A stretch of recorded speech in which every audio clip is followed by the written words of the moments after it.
আসসালামু আলাইকুম, কেমন আছেন সবাই? আশা করি যে যেখানে আছেন ভালো আছেন, সুস্থ আছেন। আমরাও ভালো আছি আলহামদুলিল্লাহ। সবাইকে নতুন একটা ভিডিওতে সুস্বাগতম। আশা করি ভালো লাগবে ইনশাল্লাহ।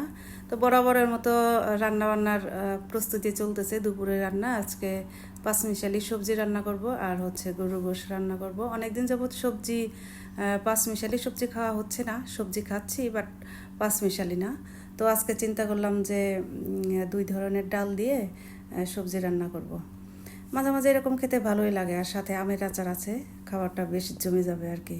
তো আমি সুন্দর করে সব কিছু কাটা বাছা করে নিলাম, সাথে একটু পুঁই শাক দিয়ে দিছি। আর এই যে হচ্ছে বাইরের ওয়েদার, আজকে অনেক সুন্দর বাতাস, ঠান্ডা বাতাস, গরম কিন্তু বাতাস অনেক, ঘাম হচ্ছে কিন্তু বাতাস আছে। আর এখানে আমি গরুর মাংস ভিজাই নিয়েছি, কালকে 2 কেজি গরুর মাংস আনছে, এখানে আচার বানাইছি।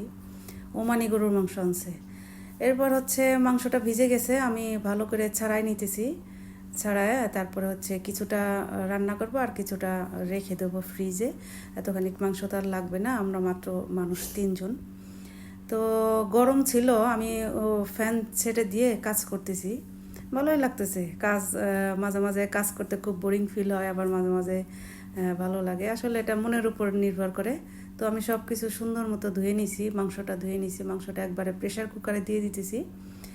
যেহেতু 1 কেজির মতো রান্না করব, আমি ছোট প্রেশার কুকারে দিয়ে দিছি। আর এখানে পেঁয়াজ বেছে নিচ্ছি। পেঁয়াজ একটু বেশি নিয়ে আসছি, তো পেঁয়াজটা দেখি একটু ঘামা ঘামা হয়ে গেছে। তো আমি খুব সুন্দর করে কেটে বেছে নিতেছি। ভালো করে ওয়াশ করে নিতে হবে, না হলে খোসাগুলো যেতে চাচ্ছিল না। আর এখন তো পেঁয়াজের দাম কোথাও অফার থাকে, যেখান অফার থাকে সেখান থেকে কিনে নিয়ে আসে। আমি সবজিগুলোও ভালো করে ধুয়ে নিলাম, সাথে পুঁই শাক দিয়ে দিছি, তো একটু ভালো করে ধুতে হবে।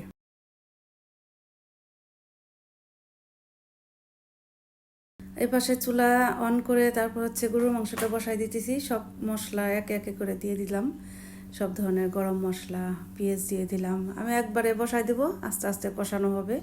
এরপরে হচ্ছে ঢেকে দেবো ঢাকনা দিয়ে। আমি এই মাংসের ভিতরে কোনো ধরনের কোনো পানি দেবো না, একেবারে টাটকা মাংস, আর পেঁয়াজ থেকে পানি উঠবে, এর জন্য আমি একেবারে পানি ছাড়া রান্না করছি।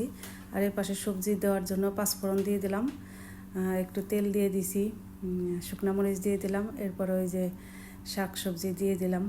শাক সবজিটা ভালো করে ভাজা ভাজা হবে। আর ডাল ধুয়ে নিতেছি, ডালটা একটু পরে দিছি, কারণ ডাল এখানকার ডাল খুব তাড়াতাড়ি গলে যায়। আর এই যে দেখেন সুন্দর মতো কষানো হয়ে গেছে, হালকা হালকা পানি আছে। এই সবজি মুড়ি দিয়ে খেতেও কিন্তু অনেক ভালো লাগে, রুটি দিয়ে খেতে ভালো লাগে। আর এই যে দেখেন আমার মাংসের ফাইনাল লুক। আমি কিন্তু পানি কিছুই দিইনি, তারপরেও এত পানি উঠে গেছে, ঝোল উঠে গেছে। যে ভাত হয়ে গেছে, আমি আমার পারিসাকে ভাত বেড়ে দিচ্ছি, ও খেতে যাচ্ছিল।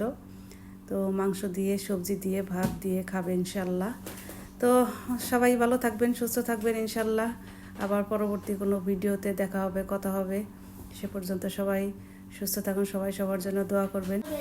আল্লাহ হাফেজ।